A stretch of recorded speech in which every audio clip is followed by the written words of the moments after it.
What's going on, guys, and welcome back to another video. So it's gonna happen, and it's gonna happen soon. Here's what we know. The Senate tonight is gonna vote on that debt ceiling increase. This is gonna actually give the government funding, gonna allow us to pay our debts, to pay our current obligations until roughly December 3rd. In order to do this, we actually have to see a debt ceiling increase of $480 billion. So that's exactly what we're gonna get.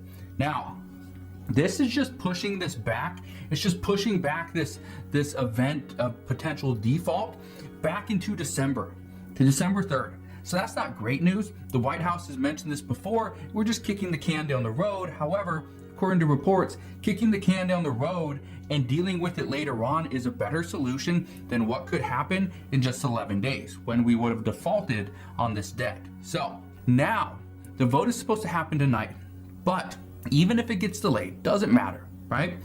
This vote is going to pass.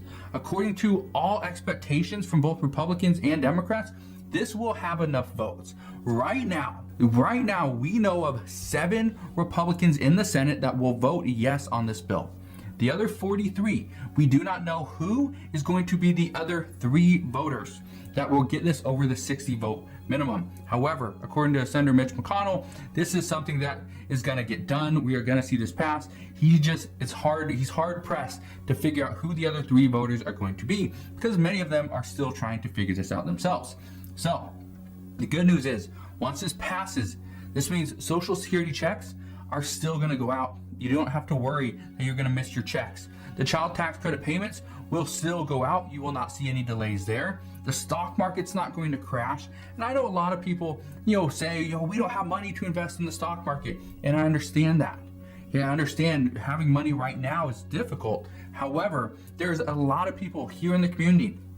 They're not, still investing into the stock market. However, they are taking disbursements. They are using the stock market to hopefully be able to continue their retirement. So that's the reason why I continue to bring up the stock market, because many people are impacted by it. So if those people that are currently invested in the stock market and were worried that the markets may crash, their retirement account would go to almost nothing, don't worry, you should be okay, because it doesn't look like we're going to default. That's good news. So this means we can just continue forward. Now, lawmakers are moving forward, but they're moving forward with their attention now focused on the human infrastructure bill. The reports earlier today indicated that this was pretty much one of the only options left to take Mitch McConnell's deal on the debt ceiling increase, and just a short time frame, just 2 months. And the reason why is because many people were saying we can't carve out the filibuster. We cannot change the filibuster rules. What was actually being discussed is to carve out a section of the filibuster where it didn't actually address the debt ceiling and debt limit. But that was something that they realized they couldn't do. They didn't have the support from that. It still needed 60 votes. However, the problem is it didn't actually have Senator Joe Manchin's vote. And so that was a big issue there. So we'll see what happens, or actually need 50 votes, not 60, but that was an issue. It didn't have all 60 votes or 50 votes. It only had 49. So any change at that point just didn't have the support. So Democrats had to move on, and they have one less option. So that is the reason why they went with the debt ceiling increase that Mitch McConnell gave them. Now, here's the arguments over the Build Back Better Act. This is the human infrastructure bill. The argument right now is many are asking, how can the plan address the nation and provide for all the priorities that President Biden says needs work if lawmakers' plan is to also cut the spending by 50%? That's the question. Some lawmakers state that they support the framework of the bill. They support the ideas within it, but they cannot support a top-line figure that keeps dropping. They do not understand. Okay? They say that trying to provide the same amount of benefits, the same piece of legislation, but with less funding, it won't work. It won't address the real crisis that we are facing. They also argue that the human infrastructure bill needs more work. It needs much more work, or will actually cause more harm than good. Here's the reason why they say that. According to experts, they say if you provide funding, let's say for 10 different priorities, fine, that's great.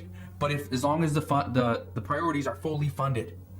But if you provide those 10 priorities with half the funding that they really need, either you're going to have administrative issues, you're going to have future funding problems, it's not going to last the years that you hope it's going to last. So there's going to be issues down the road, and some say it's actually going to cause more harm than good, because all these people that are going to be pretty much relying on these different benefits, all of a sudden the benefits just stop for whatever reason, and there's no indication that's going to happen early on. This could harm many people and many families. So they're saying this is not something that we want to go down, or the road that we want to go down. But let me ask you this. Out of these two different options, do you think the progressive plan of keeping the same amount of policies in the bill, keeping the funding the same per year, but shortening the duration of time that these programs are in place, do you think that's a good idea? Or option number two, do you think the best plan is to cut out certain pieces of legislation and keep the funding the exact same, not shorten it, not cut it back? Do you think that would be the best option? Let me know down in the comment section below. Now, here's some big things that are happening tomorrow. Here's what we know. The September jobs report will be coming out. This is going to be big. This is going to be telling as to how we've been doing and where we go from here. According to the Washington Post, people with a college degree all got their jobs back so far. Those without a college degree are still 4.5 million jobs short from the pre-pandemic levels. Yes, they are still short 4.5 million jobs. Now, Black women is the one group that has recovered the least. It's struggling the most. Okay? Blacks are still struggling. Women in general struggling. And then you put the two together, it makes it very difficult. So that's what lawmakers are looking at. They're looking at all these different stats and this data that comes in.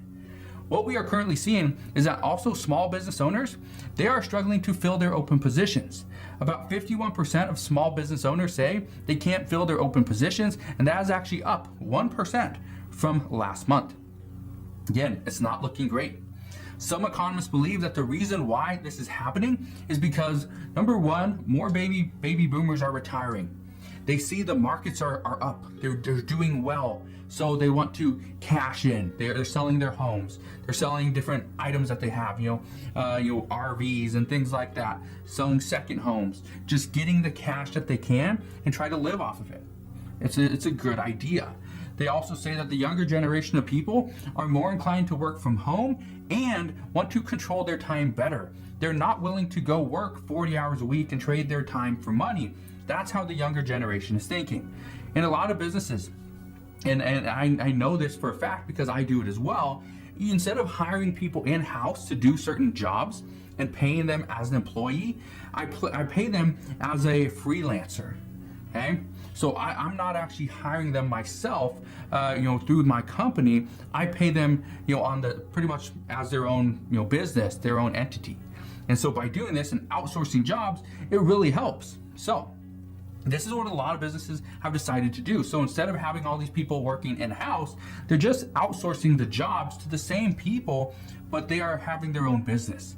So it makes it a little bit different, but there's more businesses popping up, but people are not going back to work. So a lot of issues there. But I'm just curious. Okay, I'm curious on this fact. How many of you work online or from home? Now, I'm just wondering because I started back in 2006. So over 15 years ago, I started working online for myself. Absolutely love it. It was one of the best decisions I ever made. But I'm just curious, how many of you actually do the same thing? And if you do, let me know what you do. Maybe you're a freelance writer, maybe you sell retail products, on Etsy or Amazon or eBay, whatever. Let me know what it is you do. I'm curious. Now, here's something else that we're hearing today. Multiple countries, and this is something we've been kind of seeing the signs of over the past few weeks, but multiple countries are now saying that they will only give children 12 years and older one vaccine. Now, when I say one vaccine, I mean one dose, not one particular one, just one dose. Here's the reason why.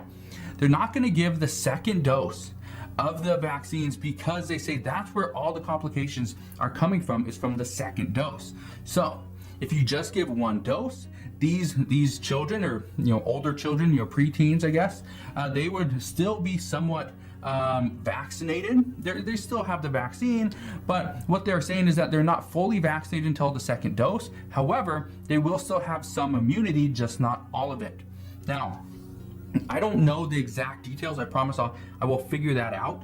I will find those numbers, what the efficacy rate is for just one dose of Pfizer or Moderna. But that's kind of what we're seeing now. I don't want to jump the gun because I don't think the United States is going to do this. However, I've been wrong before. So we will see what happens. But as I know more, I promise I'll come back on and share more. Just want to thank you guys for watching. I want to provide you with this quick little update. If you have any questions whatsoever, please ask your questions down in the comment section below. But again, thank you guys for watching. Consider subscribing, and I'll see you guys on the next one.